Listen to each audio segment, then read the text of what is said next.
The rains have stopped, but not before several days of torrential storms have inundated most of the Northeast. And now floods of enormous and almost unprecedented magnitude are threatening the cities and towns along even the smallest tributaries. But in Larry Fletcher's mind, the aftermath of the storm only represents a challenge. He has assumed that the rains have deepened and made more exciting the once shallow and gentle creeks near his home, and he's decided to meet this challenge.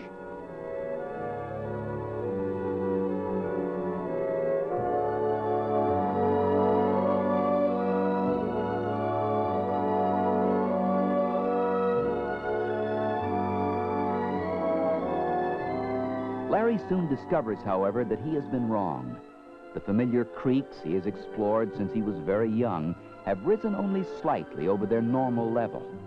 Disappointed but undaunted, Larry Fletcher decides to continue on, heading downstream toward the river.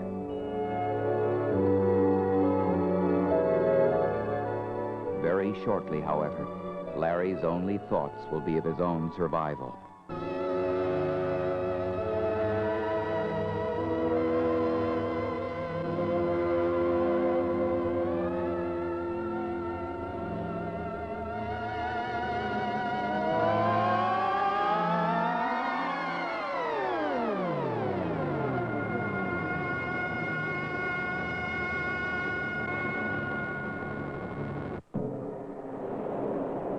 To anyone upstream, the incredible foolishness of Larry's decision is obviously clear.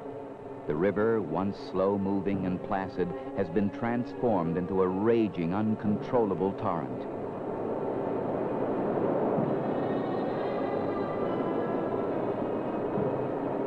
Debris and fallen trees are sped along, swirling insanely in the muddy waters, and the river has not crested yet.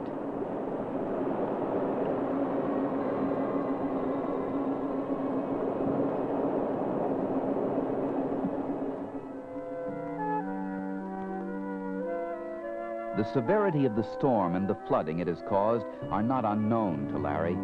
Attentively, he has listened to radio reports of mounting casualties, mounting damage. He has listened to reports of frenzied efforts at sandbagging before the river crests. But now, caught up in his own private adventure, all of that is lost on him. It all seems so far away. If anything occurs to him, it is the thrill of anticipation, the anticipation of canoeing over what was only a few days ago, dry land.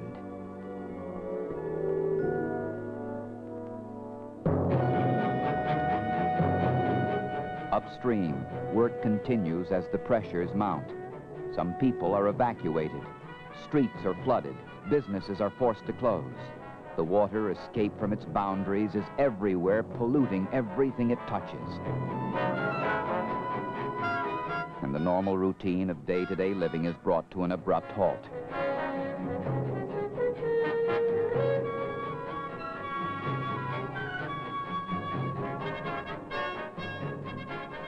If there is any saving grace about floods, it is that they are predictable days, sometimes weeks in advance. This time, this advance warning allows people to protect themselves by stocking up on essentials.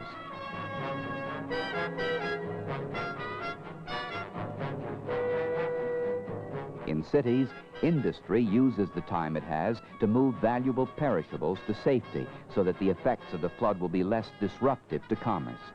And if all else fails, areas of special danger are evacuated or sealed off.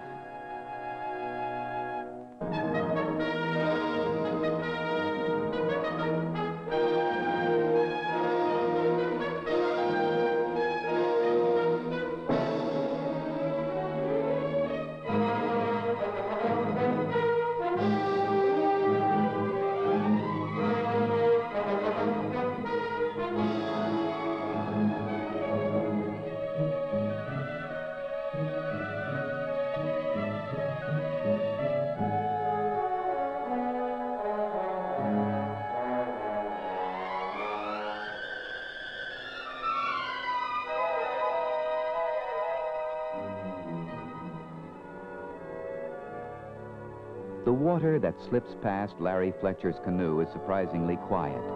The calm of his surroundings is a striking contrast to frantic rescue and sandbagging operations not far from him.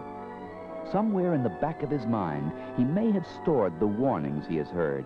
Yet common sense, the common sense not to continue, remains ignored as Larry continues his still pleasant journey.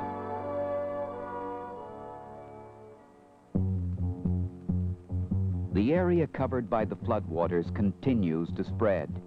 More and more ground slips underwater. Vast inland seas are created where there was nothing but flat farmland before. And the river still hasn't crested.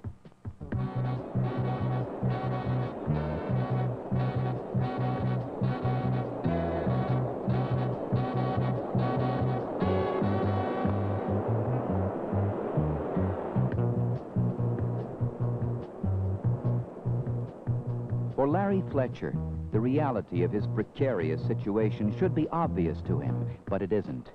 The water around him, so recently gentle, has increased in speed. The adventure he has been seeking is finally a reality. As Larry works to control his canoe in the accelerating current, there is no fear, no anxiety, only the exhilaration he had hoped for.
And then it happens.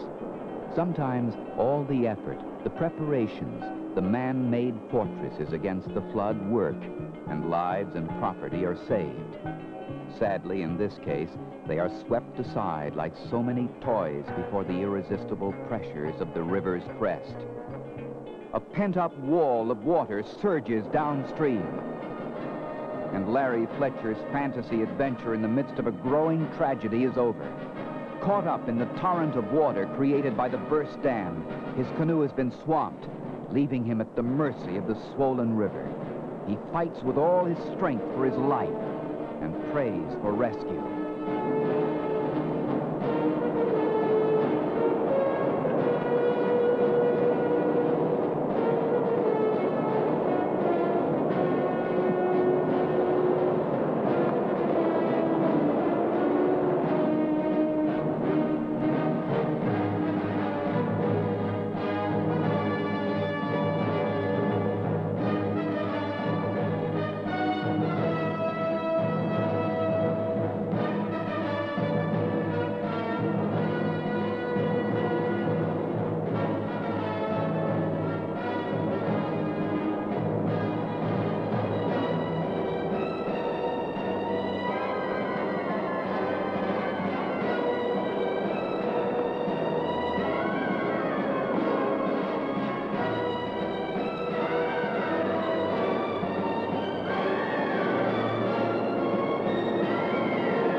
In a flood, as in any disaster, a warning and knowledge of what to do is all the help an individual can be sure of.